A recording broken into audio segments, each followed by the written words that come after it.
Let us see, we have somebody. Hello? Hello? Yes? Hi. Hello, you are live on air. Who is talking? Hello? You are live on air. Mute YouTube, please. Okay. Doesn't the Bible talk about water? Yeah, the Bible talk about water, so? So then why are you making fun of Islam? The Bible says there is a water, if you drink from it, you will become youth and you will live forever? Yes. Where it says that? The fountain of life. Where is that? In the Bible. Where? Jesus talks about it. Where? Show me the verse. YouTube, please. Okay. Jesus talks about it. My friend, don't tell me Jesus talk about it. Just tell me where. I am ignorant. I want to learn from you. Where in the Bible it says there is a fountain of water, you drink from it, you become young, and you live forever? In Revelation 21, 1. Revelation 21, right? And verse 1. All right, read it for us. You read. No, I do not know. I'm ignorant. I don't know how to read. Go ahead. I want you to read it. Well, I want to see from you where you get this from. You read it for me. I don't see it there. Then the angel showed me a river of the water of life. You are talking. You are talking about Revelation chapter 21, right? Chapter 22. 22. Okay. All right. Read for us. Go ahead. Then the angel showed me a river of the water of life, as crystal, as clear, flowing from the throne of God and of the Lamb. Okay. Where in there it says this is a water, which is, if you drink from it, you become youth. Then if you drink it, what happens? Well, isn't it the Quran says we made everything living thing from water? This is the water of life. Everything is made from, every living thing is made from water. So the water which all of us, we have our life from as a source of life is this water. However, this is a book of Revelation. This is about metaphorical things, not about real water. But if you want to take it as a water, nowhere it's there it says that this is a water. If you drink from it, you become youth and you will live forever. But what is the water of life? What happens if you drink life? The water of life, Jesus said, the one who drink my water, he will live forever, which means the one who accept me and believe in me, that is my water. Okay. And that's the same thing as the hadith you talked about. No, here we go. This is about physical fish. The fish was dead. And the fish, some water fell on it, and the fish became alive. And the prophet, his name is Al-Khadr. His name is Al-Khadr because he drank from that water, and this is why if he sit in any place, he make it green. This is why they call him Al-Khadr. Khadr meaning green. Okay. Yeah. So what we are talking about here, a real fountain of life. If you drink from it, you will be young and live forever. And in the Bible, this is about metaphorical thing, that the source of everything is God. All life is coming from God, and everything is created by Him and for Him. And that what it is clear and crystal, which means He's pure, He is holy, proceeding from the throne of God. So you are comparing between two things have nothing to do with each other. It says the same thing. No, here. Okay. Water of life. No. You see, here, this is a physical water. You drink from it, and you become. Even the fish was dead. Do you see the story? Do you see the story? Yeah, people will drink the water too of life. No, okay. Who in the world want to believe that there's a fountain? If you put some water from it on a fish, the fish will come back alive. Do you really believe in this? What?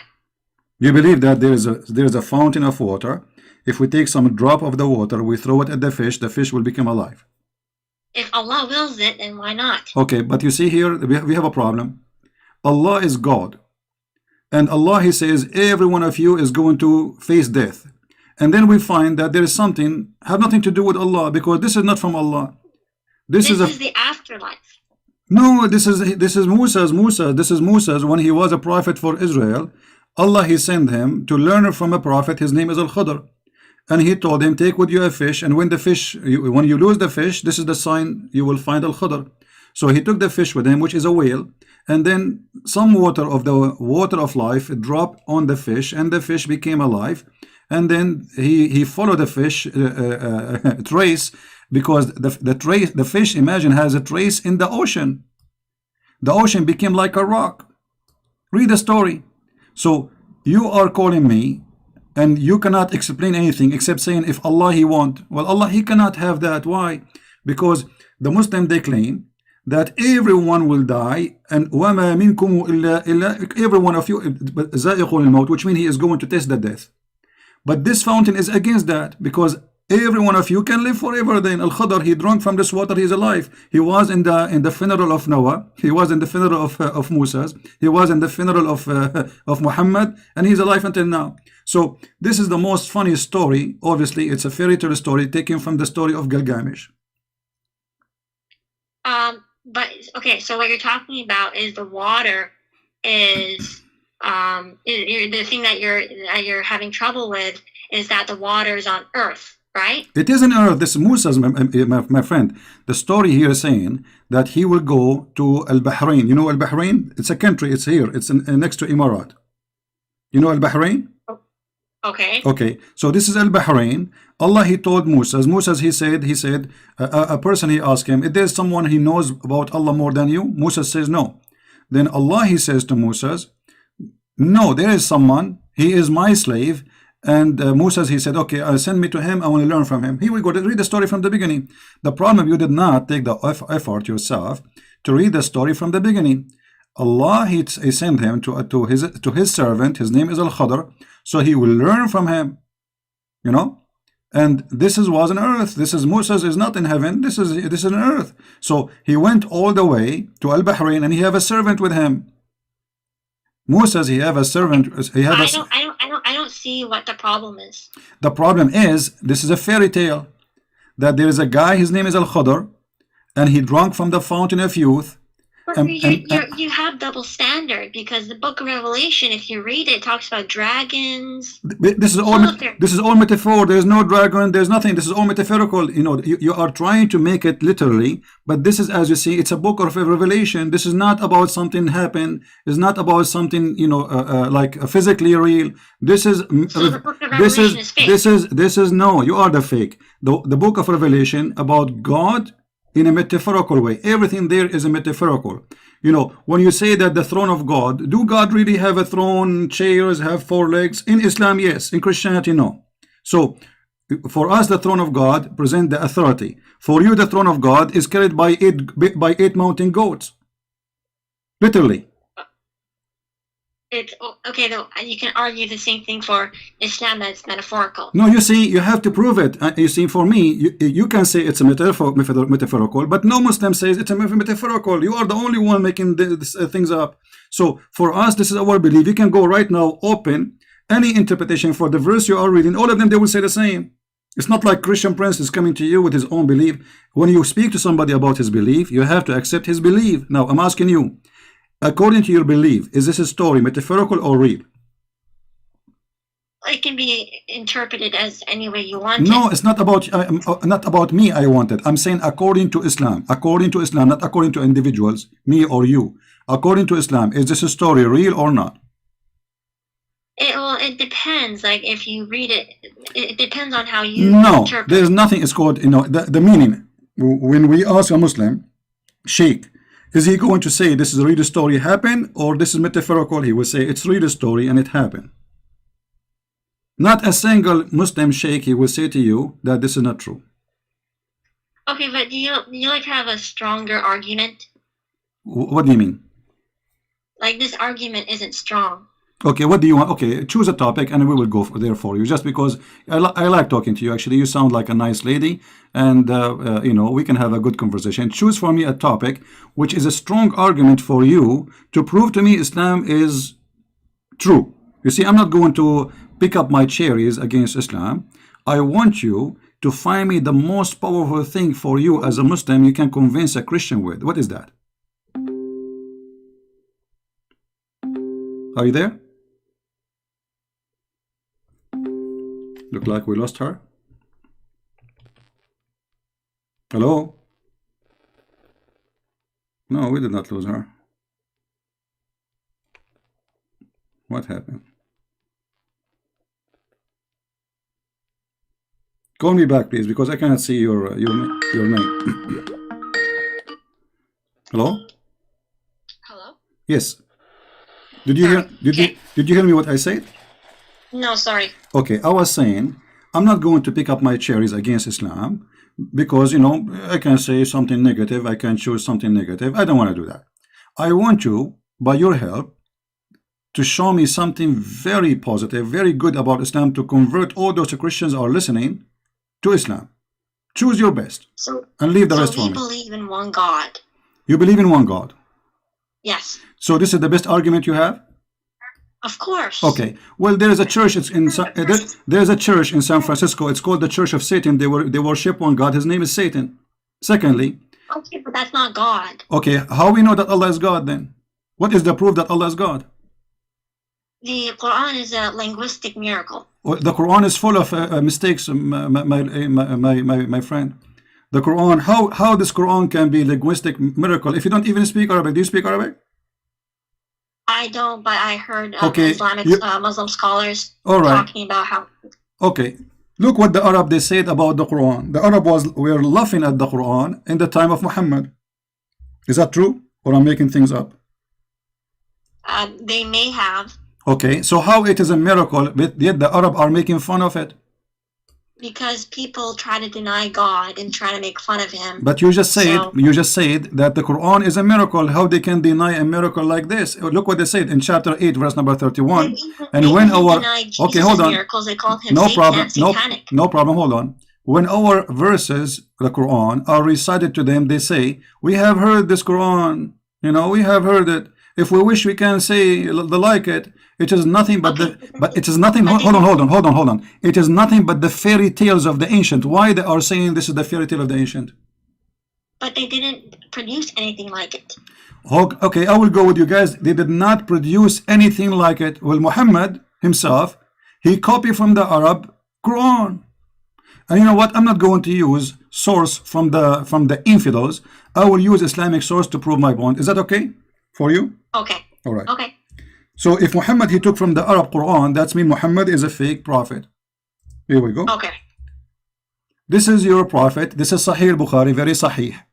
It says that Umar said, the Caliphate, I agreed with Allah in 3 things, or said, my Lord agreed with me in 3 things. I said, O Allah, the messenger, what that you took the station of Abraham as a place of a prayer. And also I said, O Allah, messenger, God and bad presence visit you. Would you that you order the mothers of the believers to cover themselves with veil? So the divine verses hijab came, and then read carefully. And then he continues saying, the divine verses about hijab revealed. I came to know the prophet and had blamed some of his wives. So I entered upon them and I said, would you either stop troubling the prophet or else Allah will give his apostle better wife than you? And when I came to one of his wives, she said to me, O Umar, does Allah messenger have not what you could advise his wife that you advise him? And then you will see the verses came as I said. The verses came to Umar as he said to Muhammad. So Muhammad, he say a verse. The verse is taken from Umar word by word. Why Allah is taking Umar words, making it Quran? I thought nobody can make Quran like the Quran of Allah. So basically in the Quran, doesn't it say that Allah, he uses us as vessels, like uses our hands? Okay, hold on. But you are the one who said to me, produce like it if you can. So if Allah, okay. So look at the contradiction here. Allah, he hear Umar. Umar, he make Quran. Allah, he take Umar words and he make it Quran, but yet nobody can make Quran like Allah. So who is the one who made the Quran? Allah didn't make it. Allah gave it to him. No, it says my Lord agree with me. Umar, he said it. Why Umar is a prophet? I don't know. He's not. Okay, so and there's no way Allah he gave it to him. You are making things up now. Be careful. The Muslims are watching and listening. So you cannot say Allah gave it to him because that will make him a prophet. This is what a prophet is about. So Allah did not reveal the Quran to Umar. He revealed it to Muhammad. Do you agree or not? Yes. Okay. So Umar, how he received the Quran before Allah? Read carefully. It says, so the verses came the same as I have said, which mean word by word. And this is So Sahih. before Amr said it, it was not the word of God, but once Allah agreed with it, then it became the word of God. Amazing. Thank you very much, guys. When Umar said it, it was not the word of God. But when Allah he said the word of Umar became the word of God. But you just said nobody can make Quran like it. And so Allah he is copying from Umar Quran, making it Quran. So Umar is the one who hold on. Allah said it, it's not the same. No problem. No, it's the same. So if I say shish kebab, hummus, falafel, and then because I am just a Christian prince, and then Allah he say after me, hashish, hummus, falafel, that will make it Quran, and my word is not Quran. That's funny. Well, if Allah says it, then it's not the same as a human saying It it. doesn't matter. First of all, Allah never said anything because according to your Quran, according to your religion, Muhammad he never heard the voice of Allah. He received it from a man. He claimed to be Muhammad. He claimed it's Jibreel. He came to him as a man. So he heard it from a man. A man he said. The man he said. The man he said. And all of this was coming from Umar. So Umar is the one who made the Quran. Allah he take the Quran of Umar, and you are saying before when Umar he made those verse, it's not Quran yet. But it's the same words, word by word. So when you say nobody can make Quran like the Quran of Allah, it's a joke. So you're just saying that if Allah says something, it's not going to be unique. Well, you are saying that because this is your hadith, not my book, lady. It's your book saying that those verses came the same as I have said, which means obviously Muhammad he heard Umar saying those words. Muhammad he like it. He produced it as it is. He make it Quran. But then if this hadith is saying that Umar he wrote the Quran, then that means this is a fake hadith. Here we go. So that's a good idea, guys. It's a fake hadith. Islam is fake. So if Sahih al-Bukhari, the most authentic book after the Quran, is fake, that's mean we cannot trust anything in Islam. Okay, you know what? I will go with you. I will support you, guys. This hadith is fake. What about the Quran? Isn't it the Quran says that the shaitan he made Quran? No. Okay, let us see this verse. I want you to open with me. I don't know if you can see the screen or not. Chapter 2, verse 106. Chapter 2.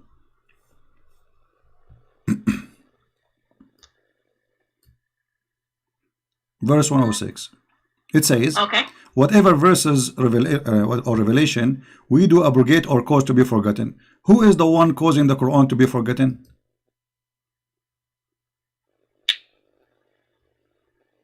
We never nullify a verse nor cause it to be forgotten unless we bring one better than it or similar to Okay, it. who is the one who caused the verse to be forgotten? Allah. Thank you very much. And why Allah he do that? So basically, if a verse was sent down for a particular period of time, then like after that particular period of time, then it won't be necessary anymore. So then it would change. Guys, the Quran is not necessary anymore. We throw it in the trash. Look what the verse is saying. It says similar to it. So okay, I will give you an example. So it's like the Old Testament and New Testament. Hold on. No. The Old Testament is there, nothing changed. God did not make me forget it. It's there word by word. So listen carefully here, what we said. Allah will make you forget the Quran, so he will make the same verse because it says similar. Does it say similar? But we don't know what similar means. Okay, now we know what similar word he's using my language, Arabic. نأتي بخير مثلها منها أو مثلها. It's exactly the same or better. Okay, let us go by one. Allah will cause me to forget of this verse. Let us make a verse. I'm not trying to insult, but just to give you an example. Eat an apple, it is healthy. Okay, Allah now he make me forget the verse eat apple, it's healthy. And now he will make a verse similar. Okay, eat apple, it is healthy. This is a similar verse. So what the point? Why Allah he make you forget Quran if he will make similar? it's for like if one verse is abrogated, then he'll bring another verse that's similar. How it's abrogated, in a different lady? If he says two options, look, listen carefully. You know, abrogated or caused to be forgotten. So those who they are caused to be forgotten, Allah, He will make something better or similar. Don't mix things. So He will make you forget about eating apple. Allah, He said in the verse number 10, chapter number 10, verse number 1, eat apple. Okay, Allah, He make you forget this verse. He make a new chapter. It's chapter number 11, verse number 1. It says eat apple, but they are the same. Now Allah is saying He will make similar verse, which doesn't make sense. This is a crazy talk. But if we go to different verse, and later I will be back here to this verse, but I'm trying to connect the dot to you so you can understand me. Okay. The Quran says that Allah, He will delete the satanic verses from the Quran. For which one? Is that correct? For which? Allah, He will delete the satanic verses from the Quran. Is that correct? What are you talking about, satanic verses? Exactly. Well, what are you talking about? Okay, guys, did she say, this lady, satanic verses? Did you say that or me? No, you said that. No, you are the one who said satanic verses, not me. You just said satanic. No, you are the one who said, are you talking about satanic verses? No, you said satanic, and I said, are you talking about? No, like, no. I said, is it true? My question was, is it true that Allah will delete the verses made by satanic? You said, are you talking about satanic verses? Yeah, so okay.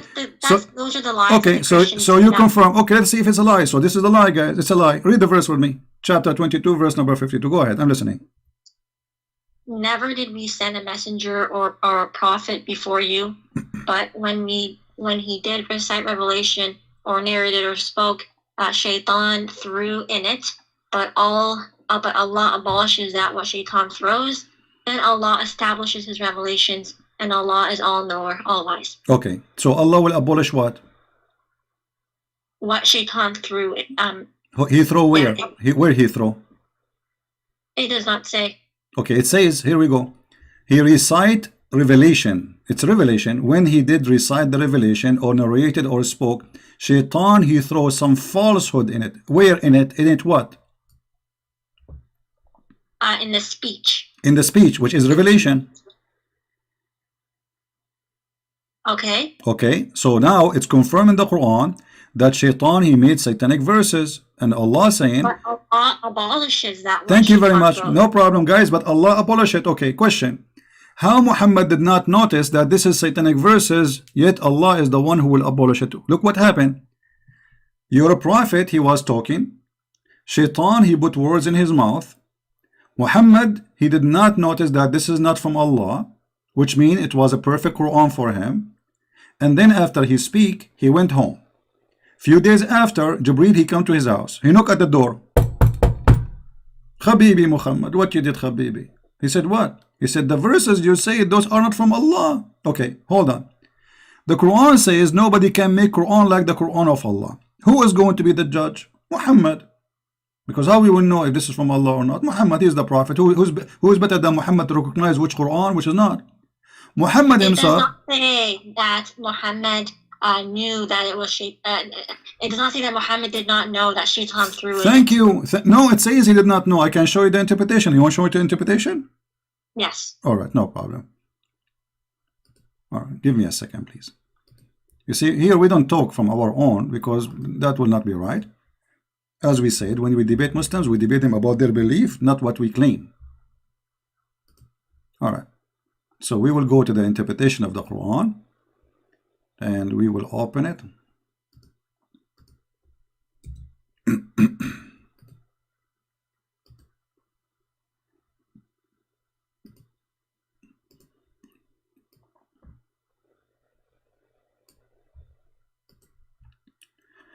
I will put for you in front of you the official government website of the Kingdom of Saudi Arabia. This is official. This is not like a website made by somebody who's a Christian or, you know. This is very official. Okay. And we will see what happened. Just give me a second.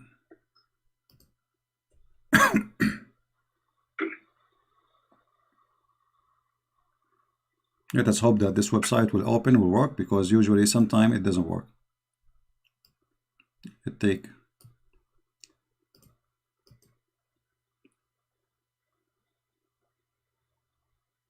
This is not like should.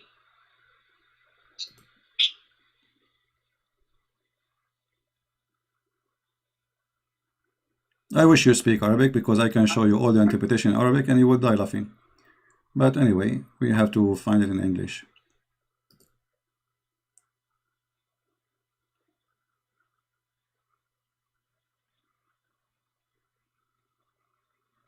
Well, look like the website here is not opening, so I'm going to open it in Arabic temporarily until the website open. All right.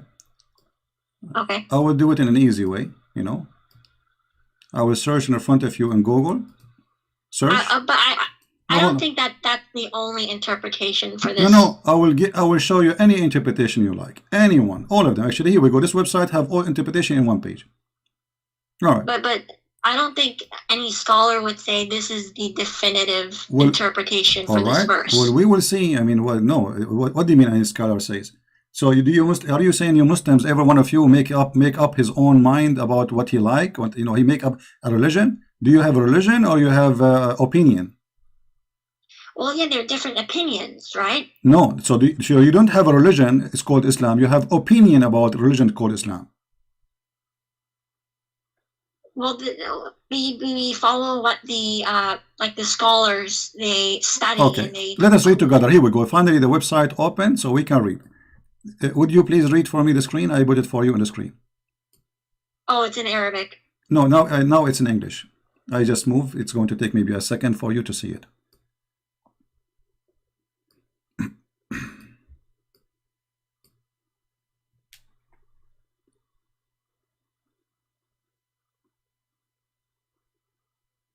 I still can't see it. Okay. Oh, there you go. This is Tafsir al-Jalalain. It says, okay. Yeah. Jibril, let me make it short. You can read. You can take your time. I will post the link for the page in the chat, so you can open it from your side. Here it says that Muhammad, he recite worshipping the three daughters of Allah, Allat wal Uzza wa Manat, the third. Their intercession is a must. This is what Muhammad said. It says, as a result, Shaitan cast them into his tongue without the prophet being aware of the following words. Those are the high-flying crans, al-gharaniq al-ula. Indeed, their intercession is hoped for, which means Muhammad is worshipping the three daughters of Allah. Not only is saying words, he is saying it's a must to pray for them because they intercede for us. And so the men of Quraysh, where they are happy for this. And then Jibril, read carefully please. Jibril, however, later informed him, the prophet, of that this is Shaitan had cast into his tongue. Do you see it? Okay. Okay. So Muhammad, he did recite the verses. He went home. He have no idea what he did. But how in the world that can happen? You see, Shaitan, he made him say words. Do Muhammad have ears? Do Muhammad, is Muhammad under control of Shaitan? Because if let us say by mistake, I say the word by mistake. You know, sometimes we do it actually. Sometimes I want to say something, I say something else. This is happen. But Muhammad here is worshipping the three daughters of Allah. Like, you know, I can make a mistake about, I want to say number, you know, I want to say I drank tea and I say coffee by mistake. But here, this huge different. He is adding three names of the three daughters of Allah, asking the Muslims and the pagan Quraysh to worship them and ask for their intercession. And then he went home as if nothing happened. Then Jibreel later, he came and he informed him that this is not from Allah. So the Quran confirmed that Shaitan, he threw verses in the mouth of Muhammad, and Muhammad is the last one to know. What do you think? So Allat and Uzza and Manat, they are not goddesses. They were the pagan goddesses of that were worshipped by the ancient Arabs. Exactly. So why Muhammad is worshipping them? So he was not. It was Satan who put it in his tongue. Okay, no problem, guys. It's a Satan. So Satan in the mouth of Muhammad. So Muhammad in that moment, he is a satanic prophet because he is speaking for Satan. No, Satan is speaking, not Muhammad. No. Read carefully. He cast into his tongue. The tongue of who? The tongue of Muhammad. It was the tongue of your prophet. Read carefully with me.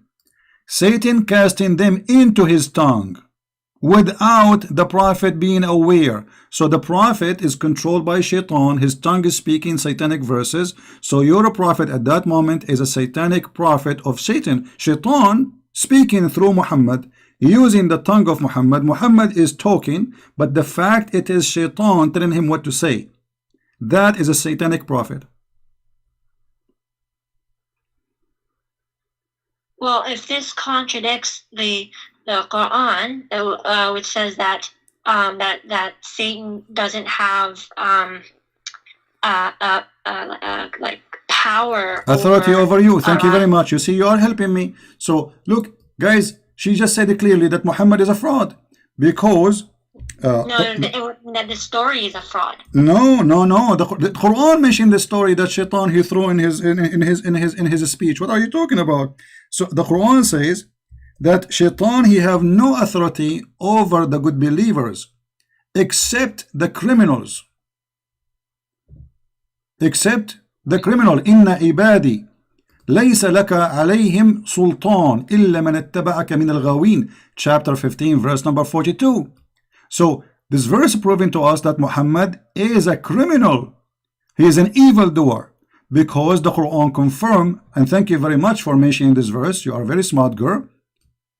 That this verse confirming that Muhammad must be an evil satanic person, because the verse in chapter 15 verse 42, certainly you shall have no authority. Who is talking? Allah, supposedly to Shaitan, over my slaves, any slave, any Muslim, except those who follow you. Al-Ghaween. Who is the Ghaween? You know, criminals, mushrikeen, polytheists, the evildoers, etc. All kind of garbage. So Muhammad, in order for him to be controlled from Shaitan, he have to be of the Ghaween.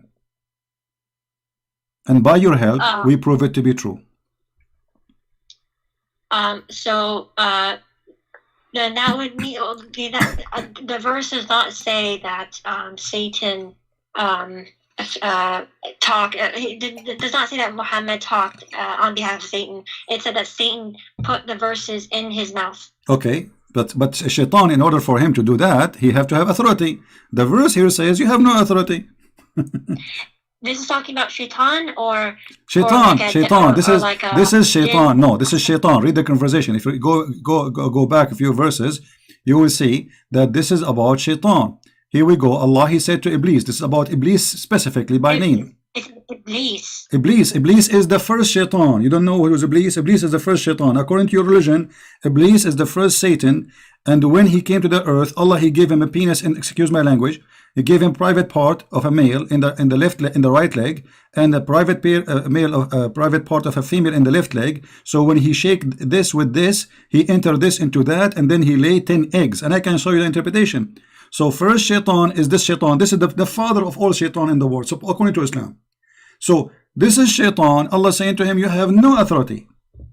This is the highest authority of all. The rest are his babies, are like his soldiers. This is the king of all Satans. The rest are his babies. You have no authority. And if the king have no authority, that means the one who follow, they have no authority too. I mean, they are lower. So this is the king of all evil, Satan himself, Iblis. He have no authority over my slaves. How this has happened to Muhammad?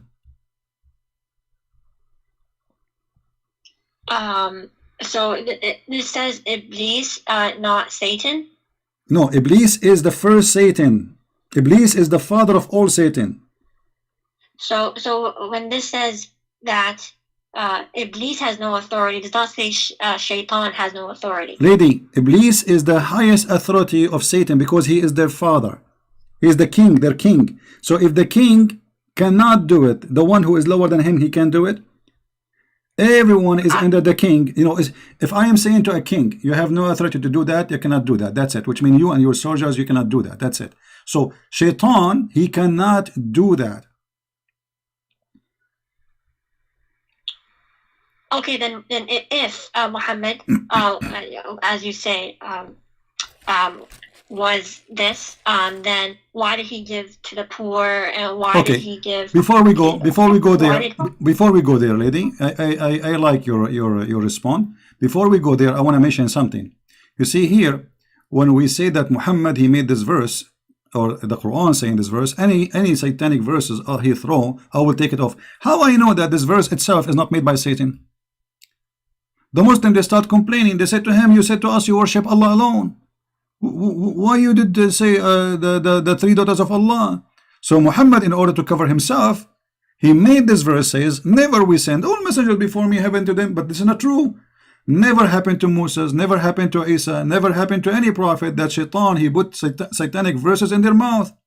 And this verse, there's no way it can be from God, because God here confirming, which is according to the Quran, his God, that satanic verses was given and he will take it off. But this is obviously Shaitan. Shaitan saying, don't worry, this verse we will take it off. Here we go, we will take it off. And any verse Shaitan he gave to Muhammad, we will take it off. But how you can trust Muhammad after now that this verse itself is not coming from Shaitan? If Muhammad he got Shaitan verses first time, he can get it second time. Where was Allah when Muhammad received satanic verses? He was asleep. He allowed it to happen. Thank you very much, guys. Did you hear it? He allowed it to happen. But isn't it the other verse in the Quran says you have no authority over my servants? So how he allowed it to happen? Okay, so I don't know the answer to this, but Okay. I'll ask someone. And, all right. But before we go, you want to talk about the good deeds, I know. But let us, because we want to connect the dots for you to make it more clear.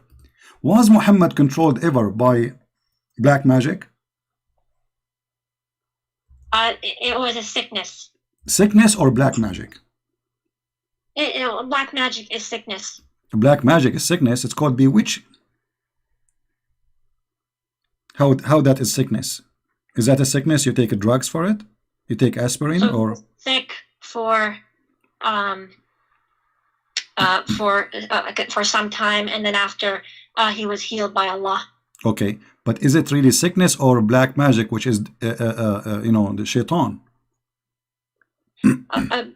Black magic is from humans. They perform the black magic. No. You see, the black magic, the first one who taught black magic, Allah, he opened a Harry Potter school in the Babylon Tower. Is that correct? It was with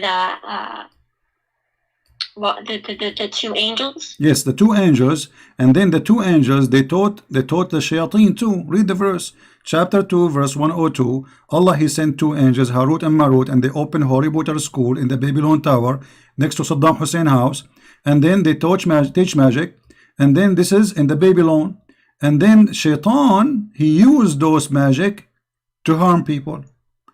You see, they followed that. It does not say that the Shaitan. Read it. Okay, let's read. Shaitan was teaching men. No problem. It says they followed what the Shaitan, the devils, gave them falsely of the magic. Do you see that shit on the screen? This is your Quran. This is your Islamic translation. The men did it, not Shaitan. Listen. Does it say there?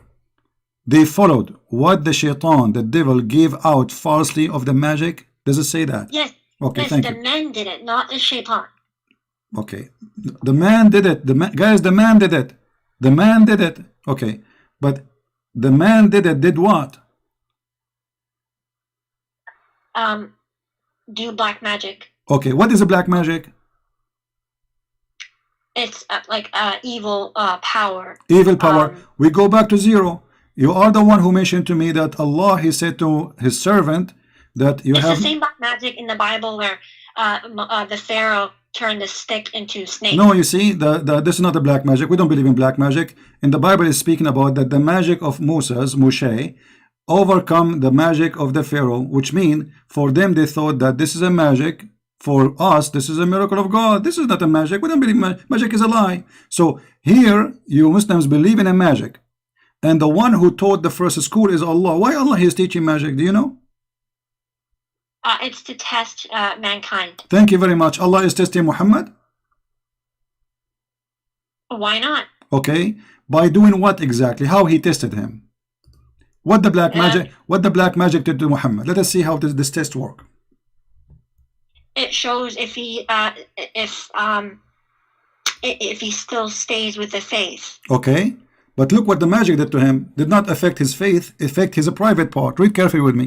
The prophet continued for such and such period of time, imagining that he had sexual intercourse with his wife, but in fact he did not. Is that the faith in Islam? Is the private part of a man?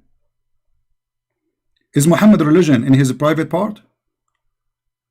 Where does it say that? This is Sahih al-Bukhari, and this is the hadith number I'm showing you on the screen. The prophet continued for such and such a period of time, imagining that he had slept between two brackets, has sexual relation with his wives, and in fact he did not.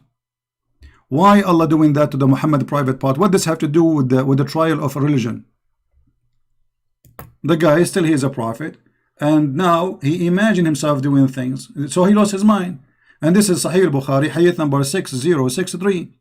And this is not only for sex, for everything. So look what you are saying to me.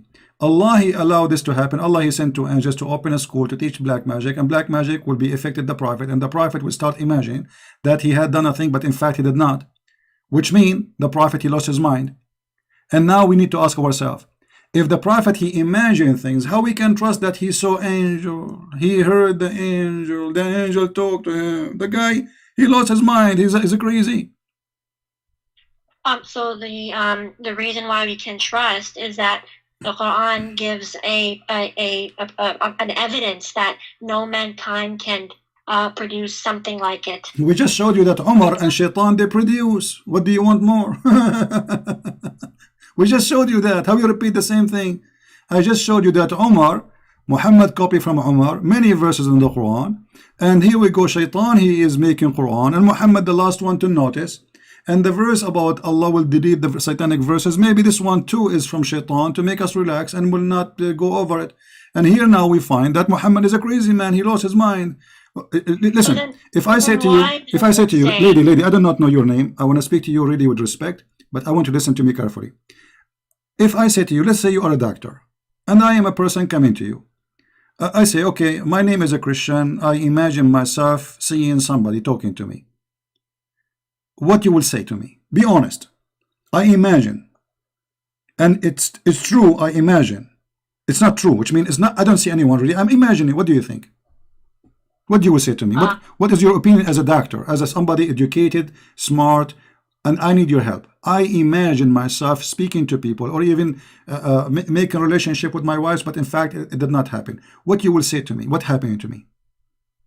So it depends. So if it could either be like a natural explanation, like schizophrenia, okay, or anything like that, or it could be supernatural, like a divine test, or from Allah or jinn or something like that. Okay, hold on, guys. It can be that Muhammad he have two different personality and he is mentally ill, or it can be that it is a trial from Allah. Okay, hold on. Hold on. But if you go to the Quran in Surah An-Nasr, it says, when there comes Allah's victory and conquest, and you see the people entering Allah's religion in multitudes, and we see that today, people entering Islam, the Deen al-Haq, and that's actually a prophecy that came true. So this is how we know. First of all, this is not a prophecy. This is about the time of Muhammad. They enter into Islam when he became victorious, and he want to kill anyone who will not convert. So you just got your prophet busted. This is not a prophecy. This is in his time. You can open the interpretation, and you see the people enter Allah religion in crowd. When victory came, this is in the time of Muhammad. He attacked them, he killed the Musaylama, and now he became victorious and nobody enemy against him, and now everybody is coming to Islam by tens of thousands. Before they were rejecting, they don't want to believe, and then when Muhammad died, everybody left almost, and then they start the war of apostate to force them to go back to Islam, and you know the story, I'm sure. Now, so this is not a prophecy, this is a stupid prophecy, because this has happened in his time. How this can be prophecy? But let me show you a prophecy, as long as you are mentioning a prophecy. Do you know where hail is coming from? Hail? Yeah. From the sky. From where? From the sky. Yeah, but where exactly?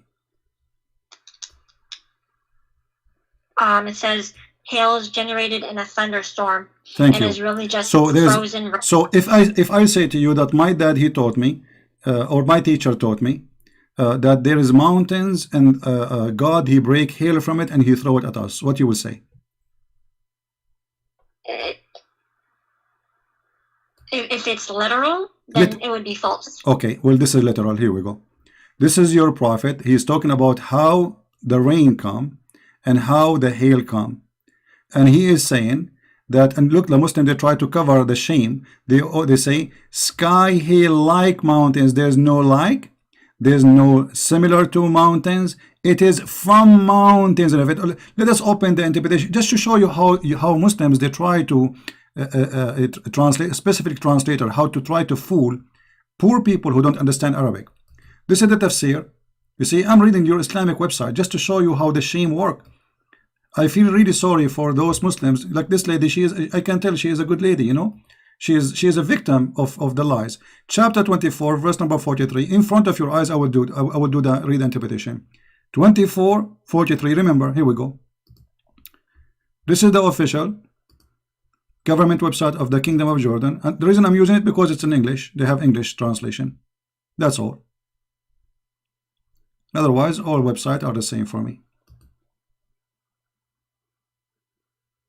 Let us hope it's going to open, because this website sometimes it takes time to open.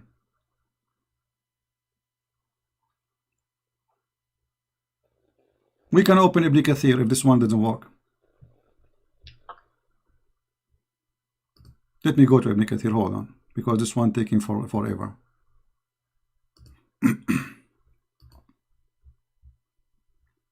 And again, I respect that this lady, she said, if this is true, this is literal, this is false. This cannot be from God. I respect that on you. And I hope that you will stand with your words, and I believe you will do. Because there is no way God will say such a silly thing. I agree with you. All right.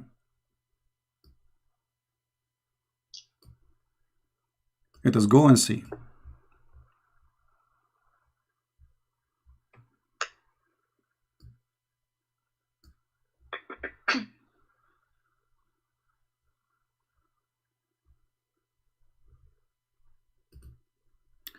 All right.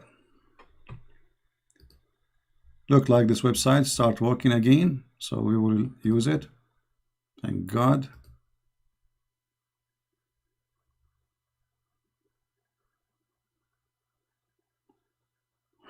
All right. I want you to read with me, please. Here we go. This is Tafsir al-Jalalain in front of your eyes.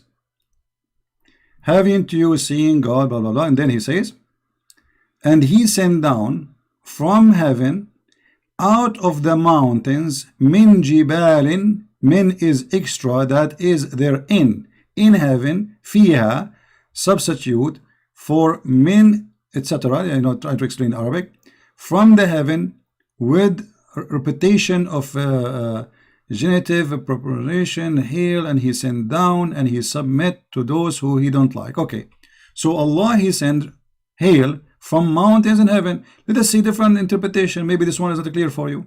Let us see Ibn Abbas, the cousin of the Prophet, the highest of the scholars of Islam, the one who Muhammad, he prayed for him to be the ink of scholars, Hibrul Ummah.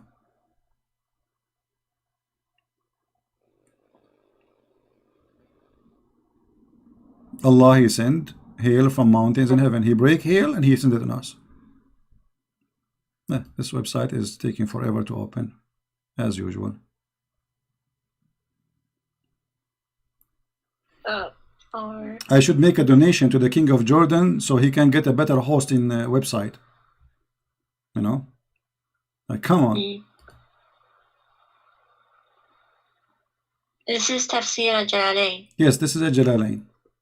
And remember, any tafsir you see in English is far away from the tafsir in Arabic. In Arabic, it's totally different because in English they try to make it nicer.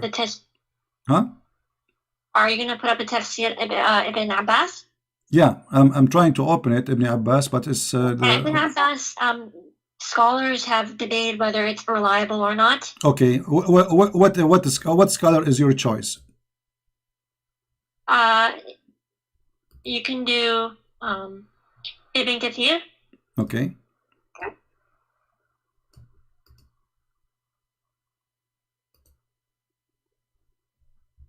Here we go. This page here have all the interpretation. Let us see.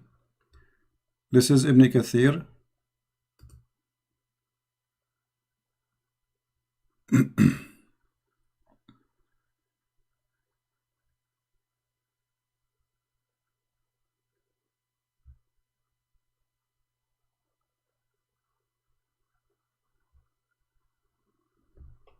So do you agree with Ibn Kathir? Is Ibn Kathir your best scholar? He's one of the top scholars. But what making the top? His level of study and the amount of work he put into his tafsir. And, so if Ibn Kathir says something stupid, you will reject him or you will accept him? He's still a man. We don't accept everything he says. Okay, but so who is the one who is qualified to explain the Quran for you? Because I'm trying to be fair with you. Can we accept Ibn Kathir for anything, or only it's a mood stuff? Like it's depend what you like. If it matches with what the Quran says, and well, the Quran says the Quran says in Arabic clearly, "Min jibalin fiha min baradin fayusib." There's no like mountains. There's nowhere it says the simmer of mountain. So we'll go to chapter 3, verse 3. It says, chapter 3, verse 7. It says, "It is He who revealed to you the book." Some of verses, it is some of its verses are definitive. They are the foundation of the book, and others are unspecific. As for those in whose hearts is deviation, they follow the unspecific part, seeking dissent and seeking to derive an interpretation. But none knows its interpretation except Allah. Okay, so look what you just said. You just got your prophet busted, because this is mean.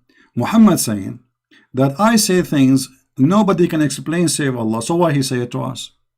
If this is a message to be given to us so we can understand about God, and then there's nobody will understand the message of God, so what the point of this message of God? Yet you are saying that this Quran have a lot of verses with its mutashabihat, and the purpose of them to make us sick. I thought the Quran is a healing book for the believers and for people to believe. So how this book is going to heal me, but it's full of things which can be making me sick. So this cannot be from God. This is obviously from Shaitan again, because God will not send me a book to fool me and to make me sick. Read carefully what you just said. Some of the verses, nobody knows their meaning save Allah. What the purpose of them? What the purpose? That it's to seek fitna. Seek fitna. But look here in the between translation, this says the polytheism. That's false, because the one who believe in the Quran is the one who will have the fitna, not those who don't believe in the Quran. The one who don't believe in the Quran, he will laugh at it. Those who believe in the Quran, they will not understand the meaning of the verses, so that will make them having sickness. What kind of God he says such a thing? Same time. So would you say that you understand every verse from the Bible? My friend, I understand God, he speaks to us. The Bible is a private message, which means every word Jesus he speak to you as a person, which means you have your own life, you have your own experience, you have your own ability, and God he speak to you, he go down to your level. The Bible is not a book you're saying jingle bells all the way, and then nobody understand what he's saying. The Bible is a message to you, private message, so you can go and read any verse Jesus said, you will see how amazing it is. So then why are there like Catholics, Protestants, and Orthodox Well, if God speaks to them the same way? well, that's a wonderful question. Still, that will not change anything, because being different will not make us not a Christians, because being different will make us, Jesus said, whoever believe in me will go to heaven. But the Quran, your prophet said that my nation will be 73 sect and only one of them will go to heaven, which means 71 sect is the Jews, 72 sect is the Christians, 73 sect is the Muslims, and only one will go to heaven, and this is Sahih Hadith as you see in the screen. So the most divided belief, according to your prophet, not to me, is Islam. So if your argument why there is a Catholic and Protestant, still Christianity doesn't make any difference. Whoever believe in me and I will live. In Islam, no. There is 73 sect, only one will go to heaven. Which one? Is the minority. Because Muhammad, he says, Bada al-Islamu ghariban wa sawfa ya'udu ghariban. Islam start as a small strange religion and it will end as a small strange religion. Few only will believe. And as you see, only one small tiny sect will go in heaven, the rest will go to hell. Now, which one? Each one of them says, I am the one who will go to heaven. And the funny, you just quote for me a verse from the Quran saying that Allah, he puts sickness in the heart of the Muslims, so he will divide them and make them sect, and then only one will go to heaven. What kind of God? That's the Quran says that happens to the Christians. What is that? What is that? Say again. The Quran says the Christians will be divided. The Quran? Okay, hold on. Let me show you what the Quran is saying. The Quran is saying that Allah will spread hatred and enmity between the Christians so he can divide them, correct? Is that true? Between them. Yes. Who is the one who will spread hatred between them? Allah. Thank you. So what shaitan do for living? If Allah spread hatred between us, what shaitan is doing for living? What is the job? What is the job? Allah does it by sending Satan as a trial. Okay, so shaitan, he worked for Allah and Allah is the boss. Thank you very much, guys. We have the big boss. Even the Bible says that. Hold on, no. You see, first of all, you are making things up. It says the verse. I can show you. Hold on, the verse saying, and from those who call themselves Christians, we took their covenant, but they have abundant good part of it, a message, etc. So we planted among them enmity and hatred. Where it says that Allah, he sent shaitan. It says we. Yeah, how he does it is by sending shaitan. Okay, do Allah want us to convert to Islam, or he want us to stay Christians and be wrong? He wants everyone to convert to Islam. Okay, so how this will work if you are spreading hatred between us and enmity until judgment day? How that will help me to become a Muslim? It's because the Christians, their hearts are stone. Okay, but this is not the Quran saying. The Quran saying the most close to the Muslims is those who they are the Christians. This is contradiction. But the Quran says you can't take them as people who protect you from war. Exactly, you cannot take them a friend because Allah is shaitan. He don't want you to be a friend to me. So Christ, he said to me, pray for the Muslims, love the Muslims, be good to the Muslims. Allah says, don't be friend to the Christians, don't be nice to them, kill them wherever you find them. Even your prophet, he said. Well, let me ask you, if you see a Christian in the street, are you going to push him in the mud? No. Why not? That's that's not what Islam teaches. But is that like because you are a good person, or because it's not Islam teaching? What Islam teach you? It's to respect all religions and beliefs. Okay, I'm going to commit suicide if you can show me where it says that. Here we go. This is your prophet saying, if you see a Christian or a Jew in the street, you have to force him to walk in the sewage. You have to harass him and you have to force him to work in the sewage. Don't greet the Jews and the Christians. Don't. Maybe during war. No, this is in the street. People walk in the street. This is what war? People walking in the street. This is war. People walking. Where is the background of this hadith? It doesn't matter. People walking in the street. I am walking in the street and I am a Christian. Why you want to force? He's not saying force the soldiers. He is not saying force the bad person. No, he's saying don't greet the Jews, and anyone is a Jew, anyone is a Christian. Don't greet them, and then if you when you see them, force them to walk in the sewage. What kind of a prophet this prophet is? And you are the one who said this is against Islam. That's during war. My friend, you are always in war with the Christians. You just read for me the Quran saying Allah will spread hate and enmity until judgment day. So you are saying to me, you know, no, you see, you are now trying to cover up for your prophet. In the beginning you said this is disgusting, and now it's okay. So you are saying during war, if I go right now to Indonesia and I'm an American citizen, we can force the Muslims to walk in the sewage. This is what you are saying. Allah won't give you that power. So it's okay for you now to force a Christian to walk in the sewage. Allah gave you the power. Suddenly it became an okay. When I asked you, you said this is not good. Not good. If it's during war, then where it says during war, where it says during war, it says if you see them in the street. What war? Yeah, so they're your enemies, right? They are walking in the street. What enemy? Living with you in the town. Where does it say that? Well, they are walking in the street. They are greeting you actually. He's saying don't greet them. Don't greet them. Somebody in war, he will greet you, say to you shalom. Don't you see? Don't you read? Do you know how to read? Don't greet them. Don't say peace to them. What is war? Okay, I'll ask someone about this hadith. What he will say to you? He will say to you, yeah, sister, you know, those Christians, we should humiliate them. Isn't it the Quran in chapter 9, verse 29 says that you have a duty to humiliate the Christians? During war. Okay, after you enter my city, let us say the Muslim came to my city, they surrounded the city, they said surrender to our army. After you enter the city, still you are going to force me to walk in the sewage or no? If we're still in war, then maybe. You just took my city, still in war. There's civilian inside. There's no soldiers. If you're trying to attack me or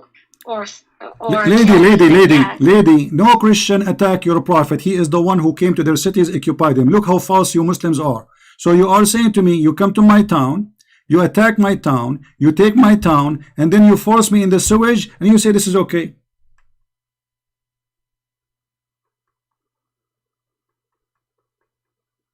Yeah, I don't know about that. Okay, let me, you know what, I will give you a good chance to defend your cult. You said to me the Quran proof. Until now you gave me nothing proving the Quran to be from God. We showed you that Umar making Quran, Shaitan making Quran, and Muhammad, you have no idea what they are saying. And even you gave me a clear proof that the Quran full of verses nobody knows what they mean, because Muhammad obviously is a thief. And why Muhammad you do not know? Even Muhammad do not know what the meaning of the Quran. Have you ever heard of a prophet you do not know? As an example, the Muslim, they claim that the Quran full of scientific verses. Is that true? The Quran talks about the Big Bang. Okay, the Big Bang. Guys, the Quran speak about the Big Bang. Okay, guys, the Quran speak about the Big Bang. So Muhammad must be a liar, because Muhammad, he said the following. You see how you Muslims, you help me to expose your prophet? How many Muslims will leave Islam today? Let us see how many. This is your prophet explaining the Big Bang, which you are claiming that Islam is speaking about it. Muslims fabricate stories.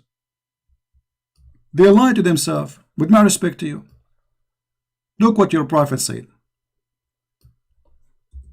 Who said that? Your prophet, not me. How Allah created the earth and the heaven? Read with me, please. Do you see the screen? I see it, but it's not up yet. All right. This is your prophet, and this is Sahih Hadith. This is Sahih Muslim. Allah exalted the glorious, created the clay on Saturday. The Big Bang says Allah, he created the clay on Saturday.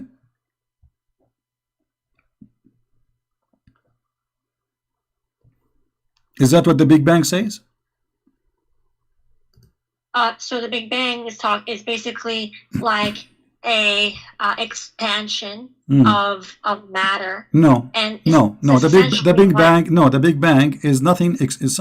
There's no matter was exist, and there's explosion happen, and everything exists in the same time. It's not No, explosion. hold on. That's actually According a to fake okay, listen. interpretation. So according to the Big Bang, is the first thing became exist is the clay in Saturday? Yes or no? It may have.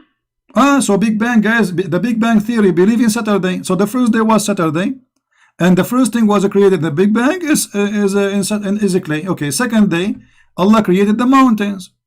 Third day on Sunday, and then Allah He created the trees on Monday, and then He created the entire labor in Tuesday, and He created the light in Wednesday. This is what the Big Bang saying. The Big Bang isn't complete yet, so scientists are still studying about it. So they will discover there's a Saturday and Sunday and the light in Wednesday and etc. later, right? Yes. Oh, okay, exactly. That's very smart of you. But let me ask you, how many days took Allah to create the earth and the heaven? 6 days. 6 days. I'm not entirely sure. Yeah, the Quran says 6 days exactly. So how many days here in the Hadith? How your prophet he say what he just said? Because if we count the words here, how many days we will find that there are 7. Read with me carefully. Yeah, if a hadith contradicts the Quran, then it's not reliable. Well, isn't it the Quran is a hadith too? The hadith in the Quran, the word hadith is not talking about the hadith of Muhammad sallallahu alaihi wasallam. No, it is. It's basically. No, it is about Muhammad. It's the one who said that is Muhammad. Yes, but the word hadith came before the Sunnah, like when it was compiled. Wait, So the lady, word you have no idea what you are talking about. The Quran itself is a hadith. Isn't it the Quran says the best of the books is a hadith? The best Yes, of the but hadith. what does hadith mean? It means speech. Speech, thank you very much. So both of them coming from Muhammad. So if Muhammad speaks something, doesn't matter what is Quran or normal speech, it have to be truthful. When the Quran talks about hadith, it's talking about Allah's speech, not Muhammad's speech. Thank you, but isn't it Allah He speak on through Muhammad? So are you saying Muhammad is making things up now?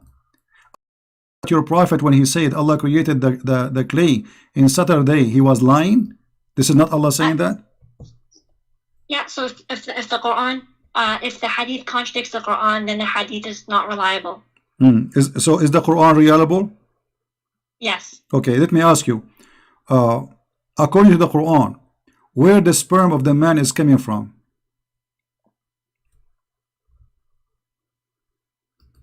I'm not sure.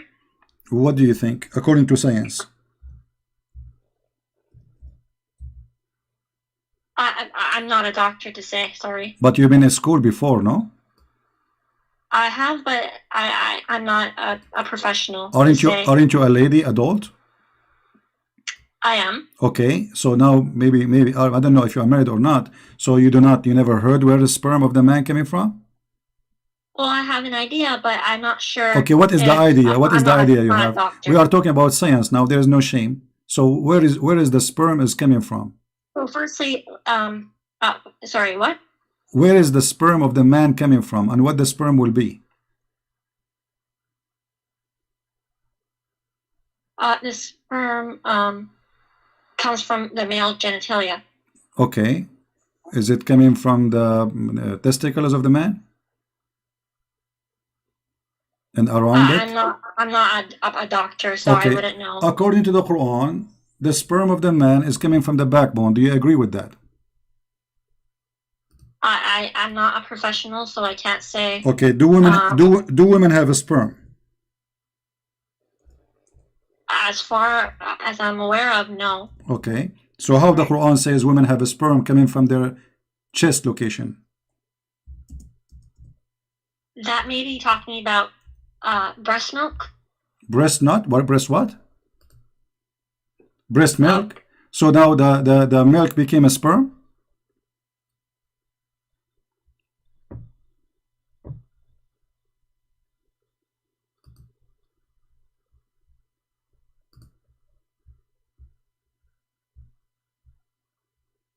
I will open for you your favorite scholar, Ibn Kathir, the one you like.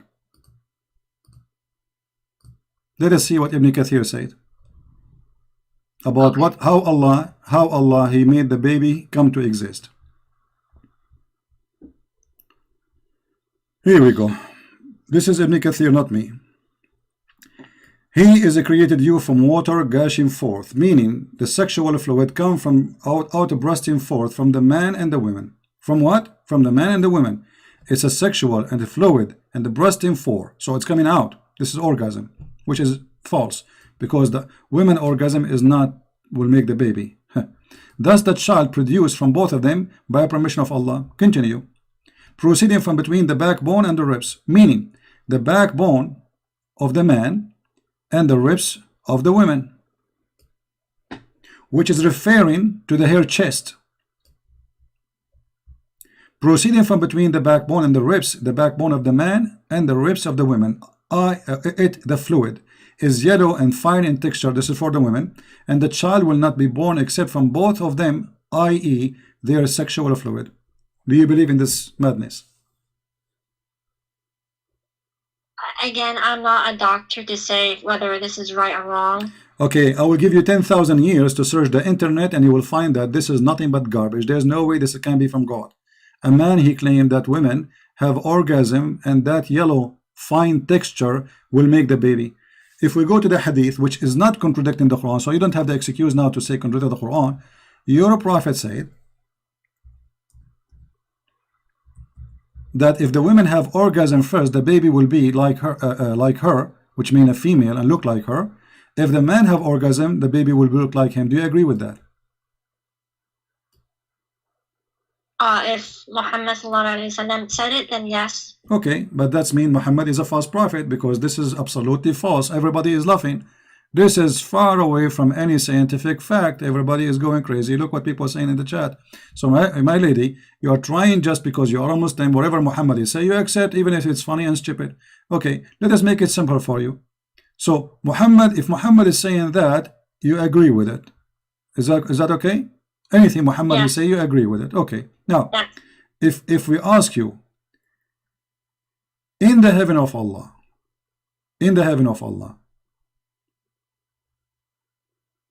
what Allah will give you as a woman? I am anything we desire, we will obtain in Jannah. Okay, is that including if a woman she like to have sexual relationship with a woman? So the Jannah of Allah is pure. So if people desire these things, then Allah subhanahu wa ta'ala will not allow them to enter Jannah. How you just told me anything you desire. You just told me anything you desire, and now you are saying to me if you desire something Allah don't agree with, He will not give it to you. So it was a fraud promise. No, if you desire something good, then Allah will give it to you. Only if it's good. Okay, like what? Look what your prophet saying. This is Jami' al-Tirmidhi. Your prophet saying, indeed, in paradise there's a market in which there is no buying nor selling except for images of men and women. This is the first Playboy magazine in the space. So whenever a man desire an image, he enter it. You're a prophet promising men, not you. A Playboy magazine have images of men and women. Is this hadith sahih or? All the hadith which is embarrassing are not sahih, I guarantee you. I just showed you a hadith is sahih, you said you rejected a second ago. You forgot? Not everything from Sahih Bukhari is hadith. Here we go, sahih. guys. You know, is this hadith is sahih? I just showed you a hadith is sahih, you don't accept it. Yes, because it contradicted the Quran. So how it is sahih but it's contradict the Quran? Because sahih means authentic. No, not everything in Sahih Bukhari is sahih. Lady, it is authentic. Authentic mean what? It's mean it is checked and it passed and it is the Prophet who said that. So how it can be authentic? The Prophet said it and yet you don't accept it. So we don't know if the Prophet ﷺ said it. So how you know that this hadith is not said by the Prophet? How you know the Quran said by the Prophet anyway? Oh, because it's in chain. we have It's in chain. Muslim. Well, the hadith I just showed you, the one before it, it was in chain. It says Sahih, and you reject it. Well, it contradicts the Quran, so then it's not correct. Okay, so if something contradicts the Quran, we should not accept. You agree? If something contradicts the Quran, then we cannot accept it. All right. There's nowhere in the Quran it says that the Mut'ah is not to be practiced no more. Can you show me a verse says don't do Mut'ah no more? Well, it says zina is wrong. No, so, I'm not talking about zina. Zina is, so are you saying Mut'ah is zina? Well, it is right now. Mut'ah is guys, Mut'ah is adultery right now. So Allah, He approved adultery in the time of Muhammad. But during the time of the Prophet, it was not.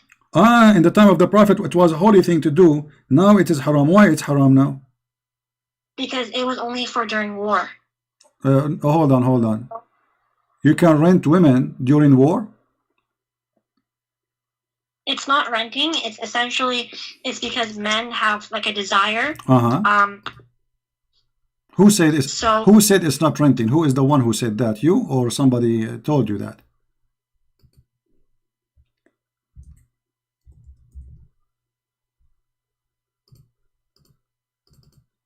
I'm not. I have to. Okay, here we go. This is your Islamic website. This is alislam.org. Read with me in the screen, please. This is your Islamic, website written by your leaders. Explain to us al-Mut'ah, the pillars of Mut'ah. It says here that Mut'ah is a kind of rental. It is kind of what? Rental. In defining rental, read carefully with me. This is not me talking. This is you, Muslims, talking about the Mut'ah. Let us see how Muslims they rent Mut'ah, rent women. Allah, He is allowing Muslim to rent women. Muslim women are rented by Muslim men legally, and she is saying it's okay in at that time of Muhammad. It says in some work special term is applied to women who participate in Mut'ah. Musta'ajara, which means rented. Rented women. Mut'ah is considered as a kind of rental because in general a man basic aim is kind of marriage is sexual enjoyment. So you are saying to me that your prophet, he was in war, he allowed Muslim women to rent themselves to men to have boom boom with them, and that is okay.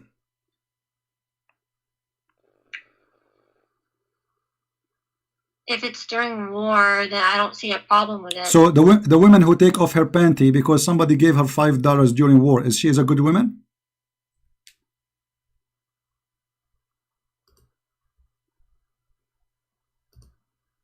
I do not know. I have to okay. ask. You see, I will go with your answer, which is I find it very silly.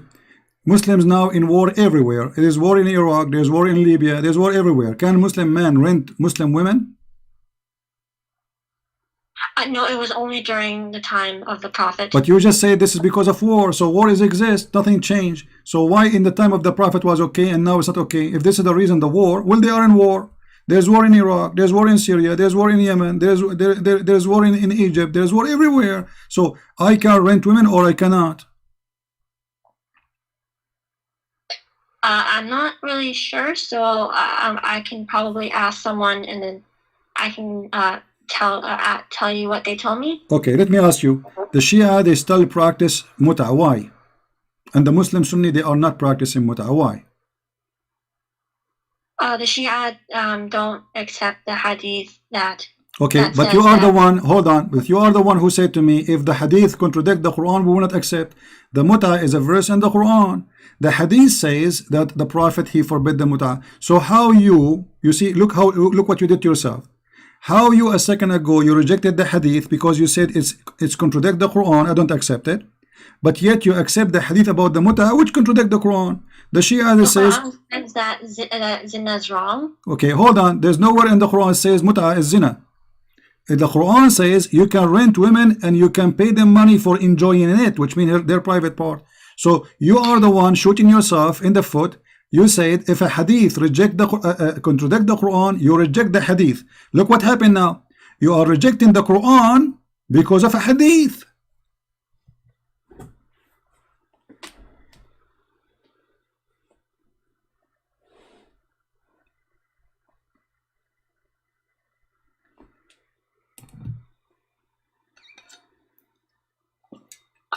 So when the Quran says something and the Hadith says something different, then you have to reject the Hadith. But the Quran does say that zina is wrong, and so that Hadith is supporting zina. No. You see, don't fabricate things. First of all, if Allah says you do mut'ah, how you can call this a zina? Shame on you. With my respect to you, and the other one insult. You are insulting Allah now. Don't do that, please, in front of me. That's haram. If Allah says you do mut'ah, and now you are saying mut'ah is zina, so you are saying to me that Allah in the time of Muhammad says do zina. She hung up.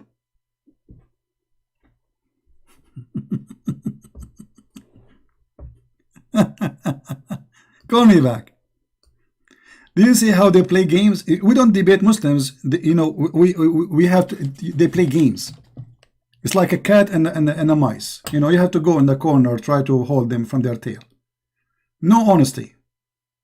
When they want, they reject. When they want, they accept. When they want, she do not know. She is a lady. And she do not know where the sperm of the man is coming. She do not know if the women have a sperm or not. Suddenly she do not know. She is a baby. She is 6 months old. She never heard of this before.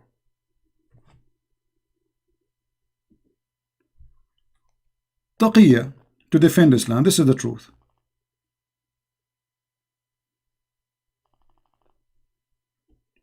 But you know, I respect this lady. She is way more brave than those potatoes who call themselves they're growing beard. Look, you see, I spoke to her kindly. I go down to her level with the education. And still I respect her because she is more brave than all those men who claim to be men.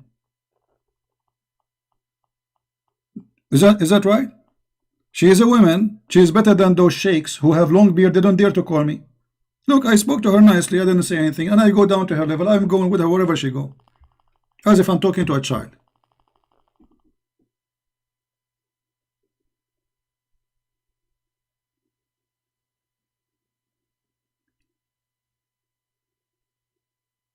But the most amazing thing, when they try to defend, they shoot their prophet. Not only in his foot, they shot him in private places.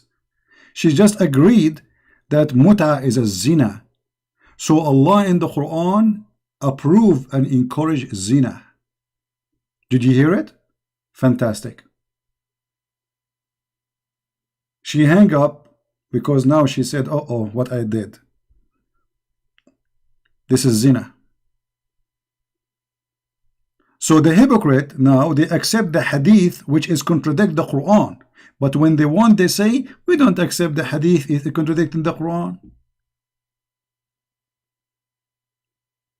That is Islam, my friend. Islam is, there's a God, his name is Allah. He asks his followers to rent women. And those women are good believers. A good woman, she rent her private part. The Prophet of Allah, he said, any believing person,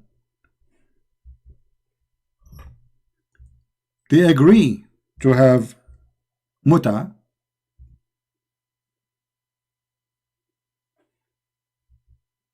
let them do mut'ah 3 days, 3 nights. If they like to increase, they increase. Read carefully. This is al-Bukhari. This is al-Bukhari. Any man, if a man and a woman agree to do mut'ah, even the name mut'ah, you know what mut'ah mean? It's a shame. Mut'ah is a sexual joy. Do mut'ah. If a man and a woman agree to do boom boom for 3 days, you are in war and now you have time to have boom boom for 3 days. What kind of war this war is? There is no war. And let us say there is a war. You are not the first one who go in war and they have wives. So now you are saying to me, if I am going away from my home and my wife with me, okay, I can rent a woman in the hotel. I go to Las Vegas, I rent a woman because I am in war.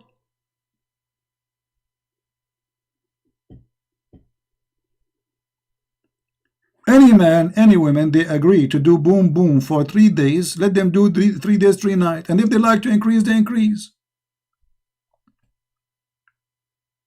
And here we need to ask ourselves how he make it lawful and then how he make it unlawful, because people, they start laughing at him. This guy, he claimed to be a prophet of God, claiming to that he brought decency, but look what he is doing. They are jumping in the top of each other as if they are cats. Women, they became sex toys. Men, they became pimps. This is Islam. And this is why she hung up, because she found that she got her prophet busted with no mercy.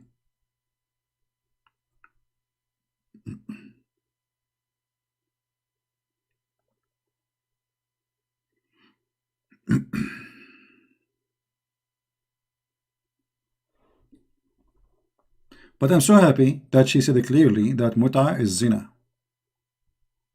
We cannot do Mut'ah now because it is zina. Allah forbids zina.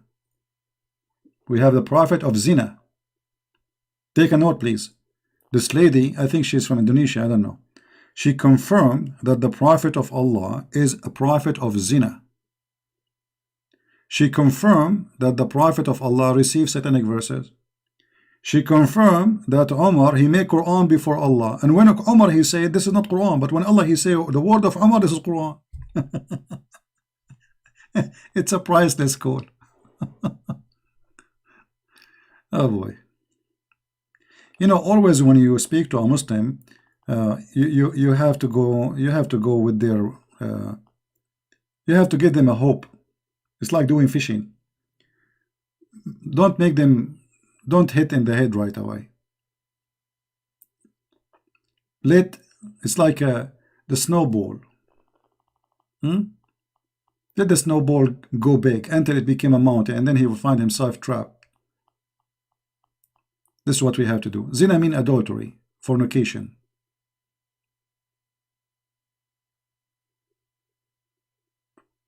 Zina means fornication.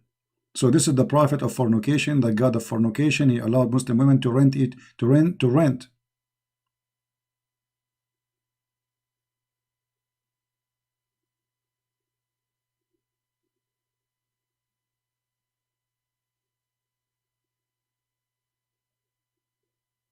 Yeah.